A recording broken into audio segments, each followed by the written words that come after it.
Good morning. I was talking to a friend yesterday, and he was saying how weary he feels, how tired. He has family members, he has people at work, and he has the kind of heart that is responsive to the need of others. And so, in responding to the need of others, he finds himself worn, that the energy is going out of him, and he's not entirely sure how to restore it. Now, on the face of things, you'd say, well, just take a day off. And yet, if I were to ask you the same question, how are you caring for yourself when you feel a weariness upon you? It's not that easy, is it? Many people feel that post-COVID, there is a new malaise. It's hard to rustle up energy. It's hard to become determined or even motivated about the things that used to motivate us easily. And so part of what we're facing is something that is unknown, unfamiliar. We used to be able to push ourselves, make ourselves meet deadlines, make ourselves socialize, make ourselves leave the house in some cases. Whereas now, it's just that much more difficult. It's puzzling. And in many cases, the malaise wins. We don't make the effort. We don't have the effort. And the more we talked, my friend and I, we came up with some wonderful parallels to the life of Christ.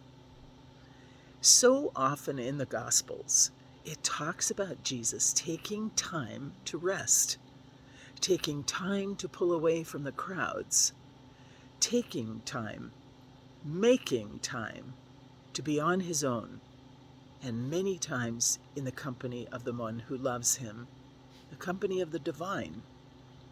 It's not just saying pull away from the busy schedule and make time to pray. It's about where we find our restoration. Where does our energy come back to us?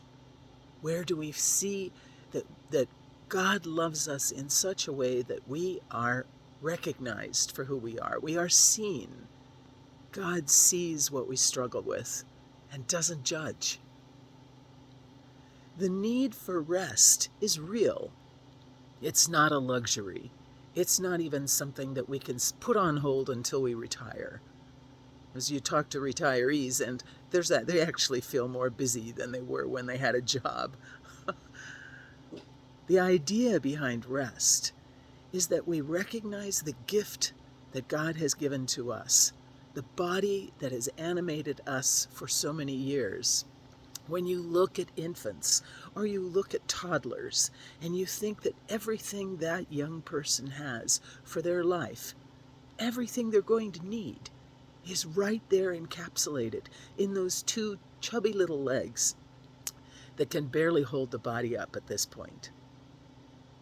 Every aspect of your life, your heart, your lungs, your eyes, your skin, have been with you for the duration of your life. They've worked hard. They've been put under stress. They've survived a worldwide pandemic. The stresses of your life, the stresses of relationships that you've engaged in, have been borne by the body in which you dwell. That is a gift. That body deserves rest. Jesus rested as well.